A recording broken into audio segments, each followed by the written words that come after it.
What's up? What's up? Zed Run did it again. So first off, I want to apologize for not having the giveaway done.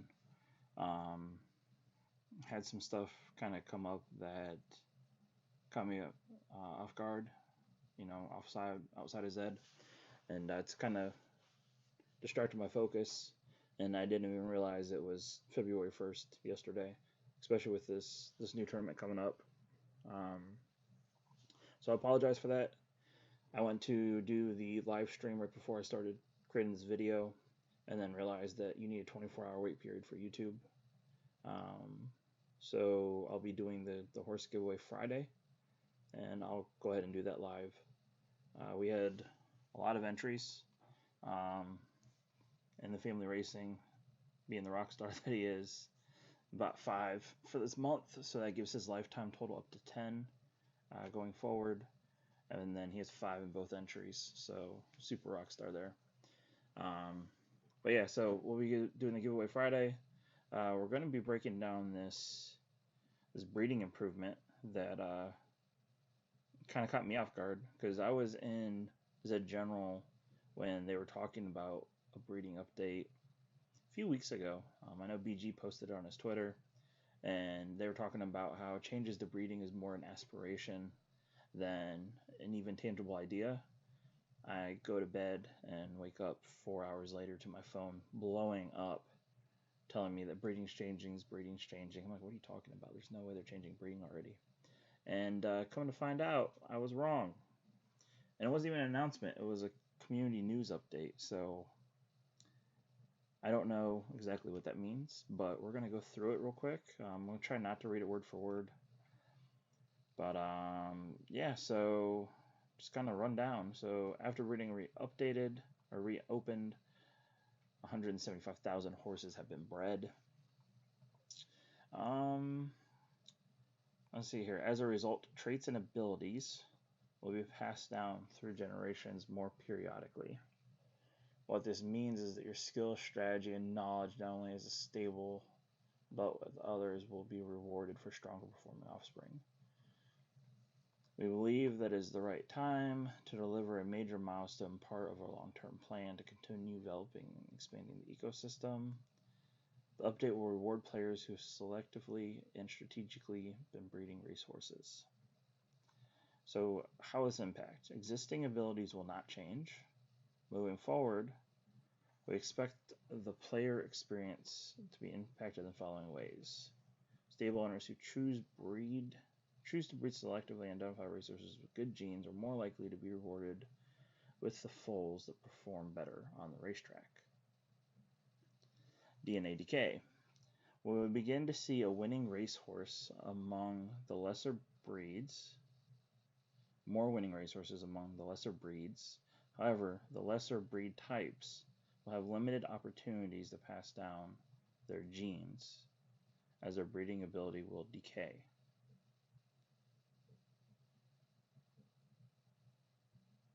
More control. The way that's worded, we'll talk about that. Prize ancestry will play a larger role in creating winning racers, as ancestors' genes will have a chance to be passed down. All traits supported in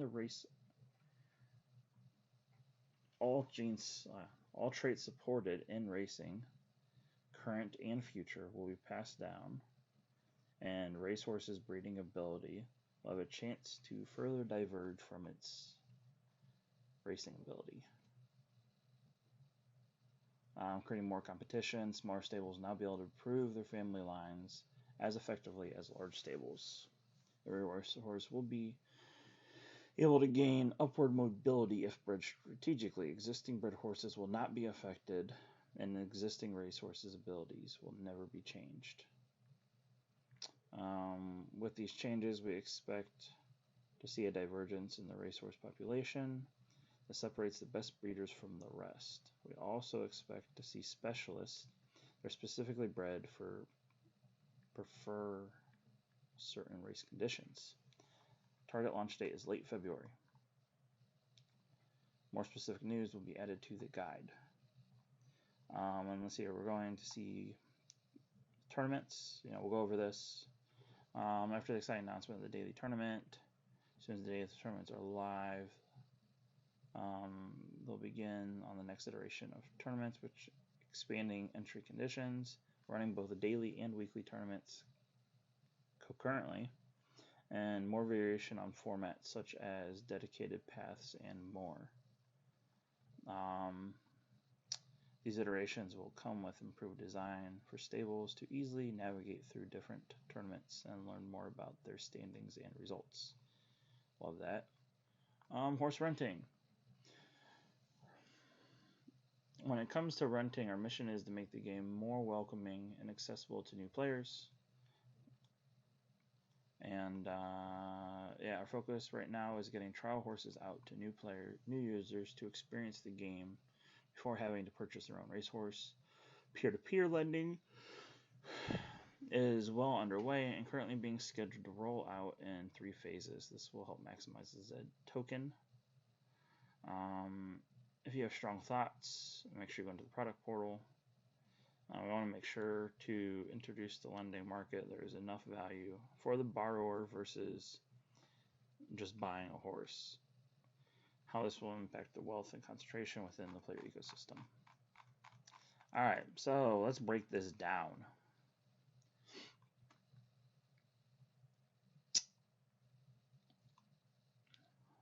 Breed smarter. So stable owners who breed selectively by identifying racehorses with good genes are more likely to be rewarded with the foals that perform better on the racetrack than do not. So this was kind of my entire strategy coming into Zed Run. My very first horse was a Z11 uterine mare or filly. Bought her UU. She was a Z2 and a Z9. Both parents had over 10% win rates. And the mom is still pretty strong on the track for being a Genesis Butte 9. So I think that aspect's good. I think the idea that you can pay for a premium stud to dramatically increase future ability is kind of what I've been doing this whole time, right? Like a lot of the people that I work with within the community, they're very big on breeding in-house. I've been very big on breeding outside of my stable, paying retail and acquiring good racehorse DNA, which necessarily doesn't have a dramatic impact on the current system, but it looks like it's going to have an impact going forward.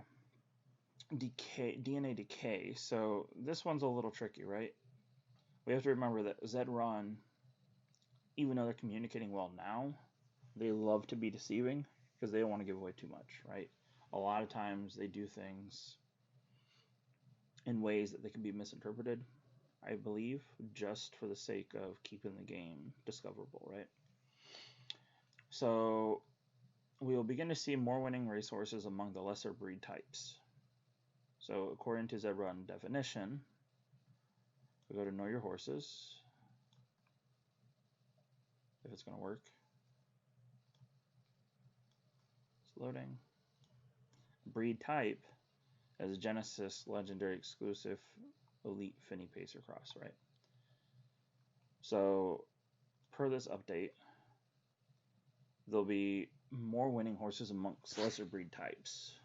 Meaning, if you have a Z2 mare with decent genes, you should be able to breed it with an exclusive stud and pump out good racing crosses and pacers and all that jazz, right? That's what it sounds like. However, these lesser breed types will have a limited opportunities to pass on their genes as their breeding ability will decay. Now this is weird. Limited opportunities to pass on their DNA. So does the breeding ability decay over time? Does it decay with each breed? Or are they saying if you have your exclusive Z5 and you breed it with, another horse that makes another exclusive, does that second generation exclusive have less breeding ability than the first generation exclusive? This is one of those tricky wording things, right? Because the way that it's worded, it almost sounds like the more you breed a horse, the less breeding ability it's going to have for lesser breed types, meaning non-genesis, right? And if that's the case, genesis value of any kind is dramatically underpriced right now because it's going to be the only way to create, like, genesis horses don't decay based on what this is saying, right? A lesser breed type, anything less than genesis. So the ability to pump out legendaries, which is what I've been talking about. If you've ever talked to me in person, legendary racehorses are the most underrated asset in the game. So if they're talking about any type of, like, we don't know what this is. This has me nervous, right? Like, I bred my horse 5 times. Now I can't breed anymore. Retire it? Go make another legend? I don't know. But I will say, Genesis are just got more interesting. More control. Prize ancestry will play a larger role in creating a winning racehorse, as ancestors' genes will have a chance to be passed down. All traits supported in racing, current and future, will be passed down, and racehorses' breeding ability will have a chance to further diverge from its racing ability. So I think this kind of goes back to, my original strategy and what a lot of people have been doing with the base ability breeding, right? If you take a Z8 Buterin and you breed it with a Z1 Nakamoto, that Z9 should be a better breeder than the original Z8 because it's got that Nakamoto smash, right? So this makes me believe that that's going to be more important than it ever was, especially at the legendary level.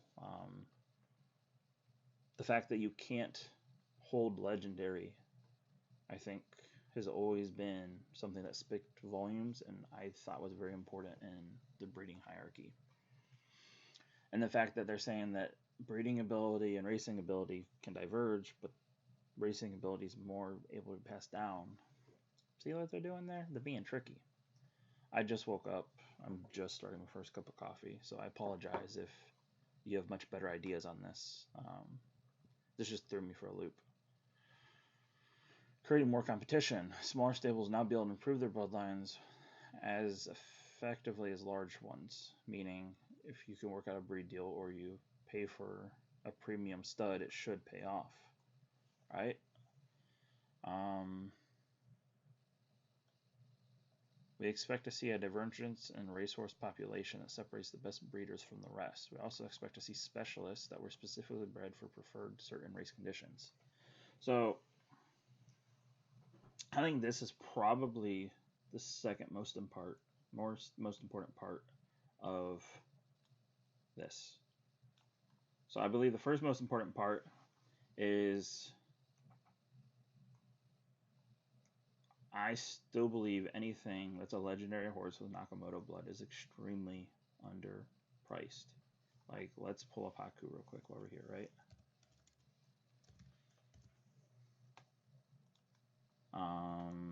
Legendary Buterin, we'll just say 11.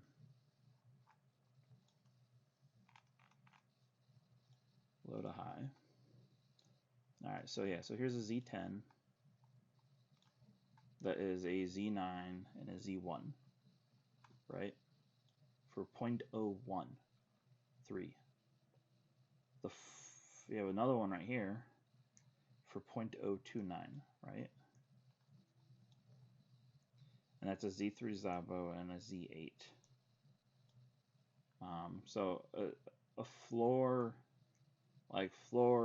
price on a Z1 breed right now is 0.1. A lot of the bigger stables have wised up, understand the value of a Z1 breed, and they've been raising the floor on those prices.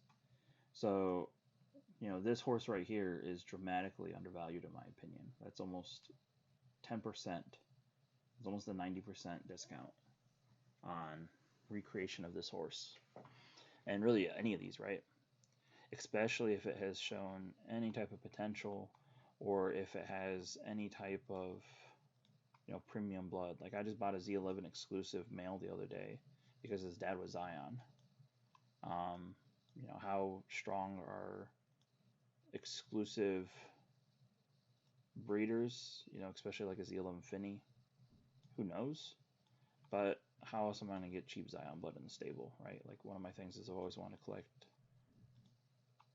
the Genesis bloodlines, and, you know, that's a great way to do it. So, just something to think about. I think these are highly underrated. You can still get legendary Zabos for less than the cost of a Nakamoto breed. So I think that's, you know, something to think about. But this whole idea of breeding for specialist, right? I think now if you take distance preference horses and you breed distance preference horse into distance preference horse into distance preference horse, you can create that Z. You know, we see a couple of Z16 cross Nakamotos, right?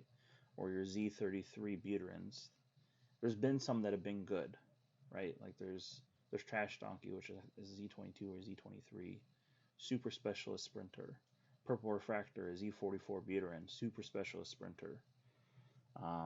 You know, they do exist. I think we're going to see more and more of this because of the way that this is worded. The market's already gone nuts. Like if we go and we just look at, let's reset the page. We'll go to sales, newest. Like the market's been going absolutely insane ever since this announcement. Not a ton of huge purchases. Oh man, a UU freaking Butte just sold for 0.25. If you're not in a hurry to make a purchase, always send a low ball offer. I don't care if it's disrespectful. Here's a UU Z6 Nakamoto for 0.06. Absolutely nuts. But yeah, the market's on fire. Legendary Nax been flying off the market. All kinds of shit. Because I got on to look at horses that I was looking to buy before I went to bed, and they're gone. There's no more there. Especially if they have any type of win rate. The other thing I'll say too is this also might be, I don't know. It might be a little bit in smoke and mirrors to incentivize people not downclassing to preserve their win rate, because they've already made it, you know, well known that there's going to be benefits to be in higher classes. This might, because racing ability can be passed down, if you can make a stud or a mare look a lot better through picking softer fields, you know, from now until ELO rollout, or if you find something that maybe was a strong racer in the previous condition, but maybe doesn't hold up to the current condition, that might be something that you can capitalize on. You know, I'm not encouraging anybody being deceptive, but this is a game of skill. This is a game of extensive research. The people that are winning the most are doing the most. You know, I just looked at 64 different horses today to buy 2. So don't intentionally deceive anybody, but if you can train your horse to look like a good horse, there will be arbitrage opportunities, and there will be opportunities, I believe, for studying and breed deals in the future. So that is that. And like I said, you know, I apologize again for not having that up. It's something that I'm definitely going to have taken care of by Friday. Everybody will get their horses. I do believe Hustle Up is still in the stud barn. We can look at that real quick while we have everybody on. He might be the only stud available at the moment over at the Red Room. Your horse is running super slow. I think they're getting a lot of things ready for the ELO update. Nope, that was not the right button. He is not for sale. Find on Zed. Yeah, so he currently has 2 covers left. I used 1. I do plan on using the other 2 if they have not been taken. And that is not the stud barn. That is my own stable. So everything seems to be tweaking out right now. Alright, well, yeah, so Hustle Up's in there. I think Deserving Light might be in there. It's a Deserving Light, low grade, legendary, Uterine.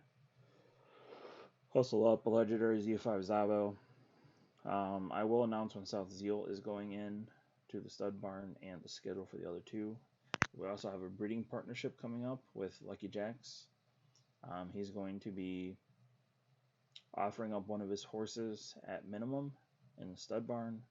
If you grab that and you breed with it, that will count towards raffle tickets going into the stud program. So, big shout out to Lucky Jack for providing us with this. It'll give everybody an opportunity to snag some new blood because, a lot of lifetime users, you've been bringing the same horses. I'm slowly growing that out for us. And yeah, Smoke will be entering the stud barn in March. I'm going to take all 3 studs this month before he gets put into the public stud. And yeah, a lot of fun stuff coming down the pipes. So stay tuned, and I hope everybody's ready because shit's about to get crazy.